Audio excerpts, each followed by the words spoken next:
Today we're going to start talking about making cloth. Now there's lots of different methods for making cloth. You may have someone in your family who does, for instance, knitting. Knitting is one way to make cloth. That's going to be a little sock, isn't that cute? For knitting, you take one element, that's the yarn, and using the needles and making loops, one loop pulled through the other, you'll end up with actual cloth that you can wear on your feet.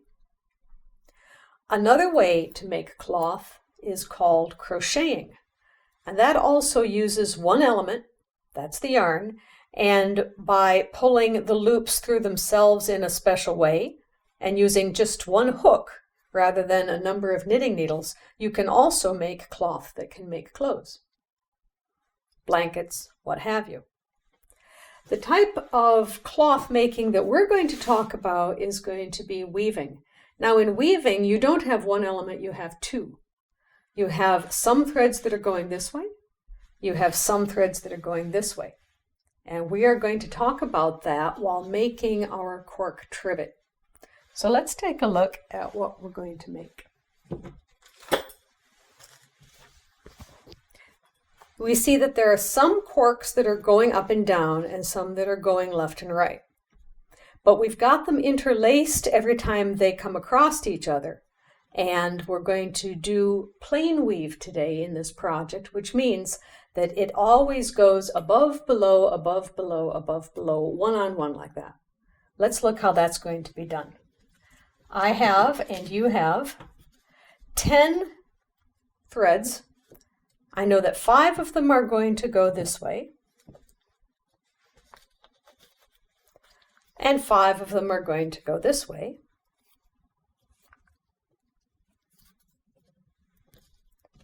And I could, if I wanted, because I have glue, I could just glue them every time they touched, and that would be the end of that. But what I'd like you to learn in this lesson is the interlacement part of it.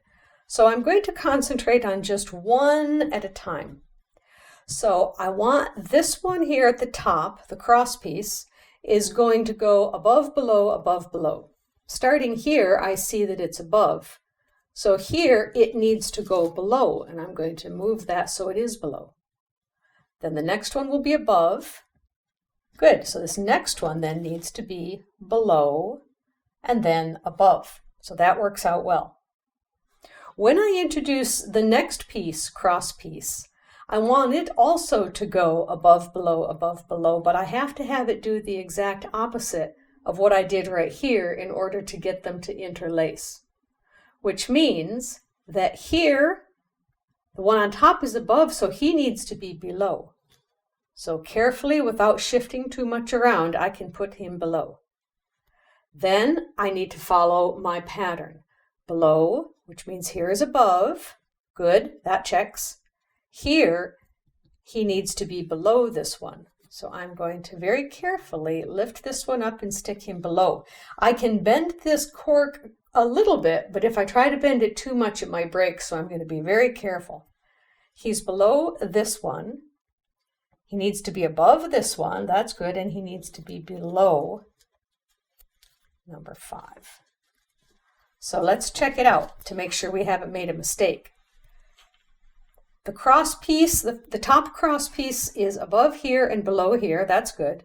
The top cross piece is below here and above here, so that's good. Here, number 3 is here below and then here above. Number 4 is here below and here above. And number 5 is here below and here above. So everything is opposite between the top cross piece and the second cross piece. I'm going to do the same thing again with the third cross piece, following above, below, but making sure that it's opposite of what happened here, just atop. It's actually going to match what's going on up here because it's always going to alternate. So let's see. I can lay this here. Know what I can do? Since these two in the center are the ones that need to be above here, I can just lift them and then scoochy, scoochy, scoochy him on up, and I didn't need to do a lot of bending of the cork. How does that sound? Okay, here comes cross piece number 4. He wants to match exactly what happened up here. If I know there are no mistakes here, I can just make that happen. And I can do that because he has to go under this one and this one and this one. I think I'll start down here, and I will, without needing to bend him a lot.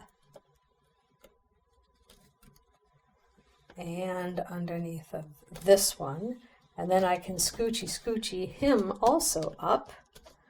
I'm starting to have a little bit of problem with space here because I do need to put this one in as well.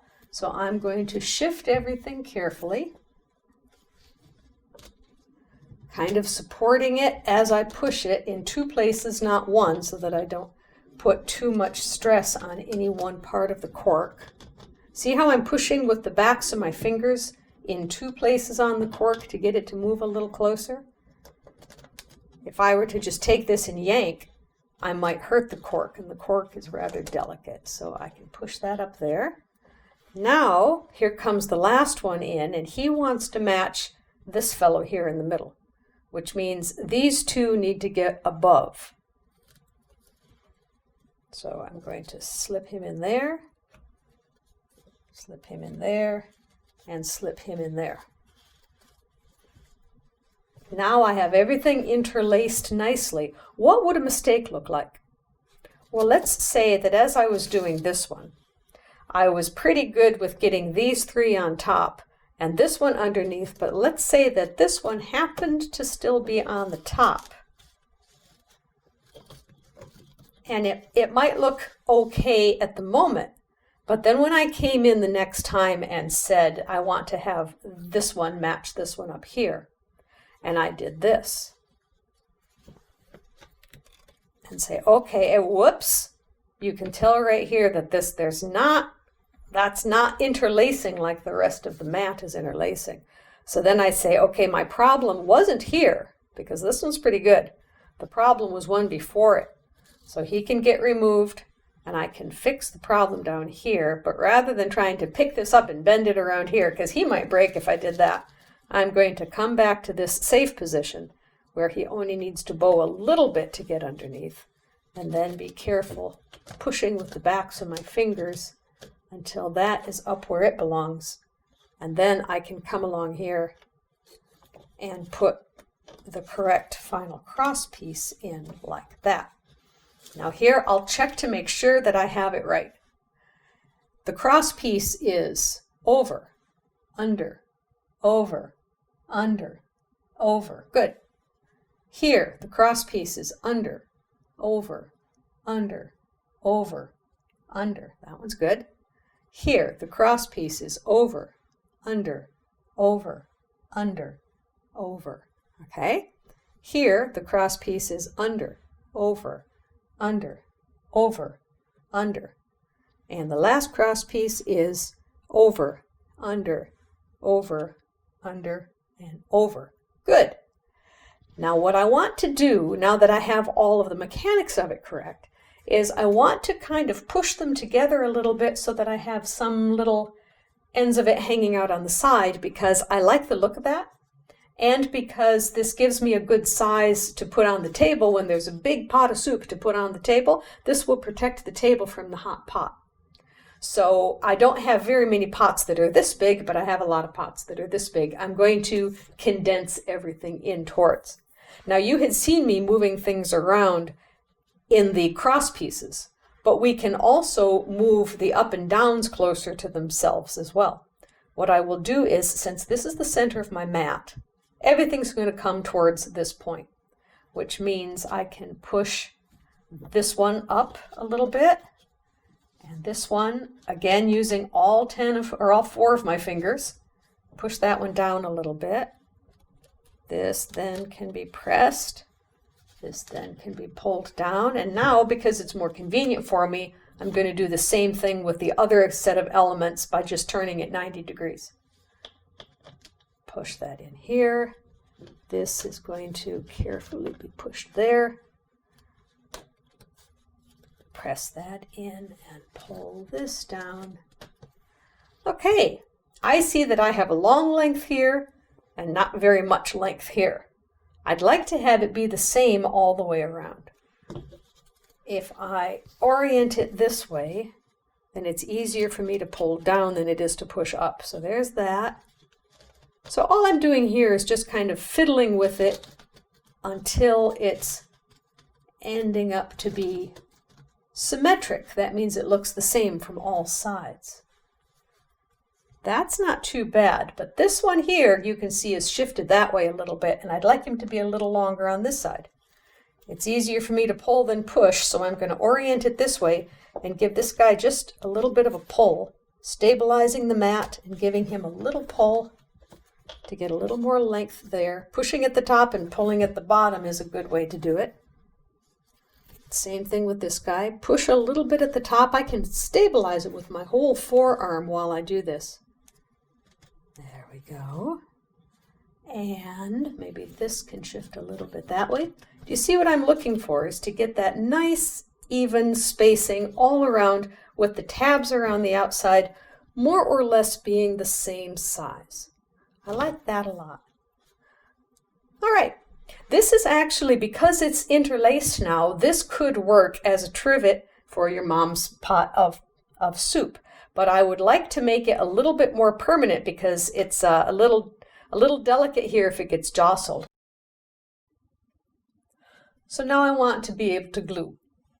We don't use normal Elmer's glue for this. We use something called twice as tacky, and that means that it's going to be twice as thick and dry in half the amount of time, which is handy for us. So this is what we're going to use. You may need to get a pair of scissors and snip the nib off the top of your glue bottle if it's a brand new glue bottle. This one I've already opened, so I'm ready to go. I don't need to glue these points in here because the interlacement is going to hold it to itself, and that's really stable. What I need to do is stabilize these intersections along the outside. So how do we do that? I'm just going to lift this up and put, aha, my glue had gone to the bottom of the bottle and I need to get it to the top of the bottle. I'm going to put a little glue here. Now that's going to jump right up again, but I'm not going to worry about that. I'm going to glue the vertices and then I have a special trick to show you. About that much glue. At each of these vertices. Obviously the glue goes between the corks because we're gluing the corks to the corks. And that is going to glue nicely once it's weighted. Same thing on this side. Whoops, that one's already done. This one I carefully lift up, and even if you can't see what it is I'm doing under here, trust me that I'm doing the same amount of glue, cork to cork.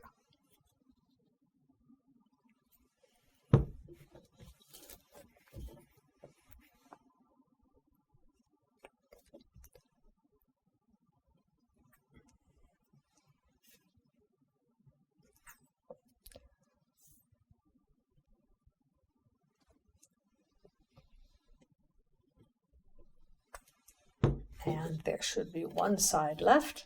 I'm kind of careful with it now because until it gets, that one's already done, until it gets glued and dried, it's still going to be a little bit vulnerable to shifting. And I had everything placed the way I wanted it, so I don't want to shift it. And there is the last one. The important thing at this point is to put the glue back on your bottle. You don't want your bottle of glue to be all dried out the next time we need it in class, so please put the top back on that bottle. Now I have all of the glue in place, and it still doesn't want to lay hard against cork. So here's the special trick. That big book that you went to get. You're going to find a place to put this in your house where it's not going to be bothering anyone. For instance, you don't want to put it on the breakfast table and not have anybody be able to eat dinner there tonight. This has to be on a shelf where nobody's going to bother it for a couple of hours, at least a day would be best. And we're just going to take the big old book and we're going to lay it across the whole thing.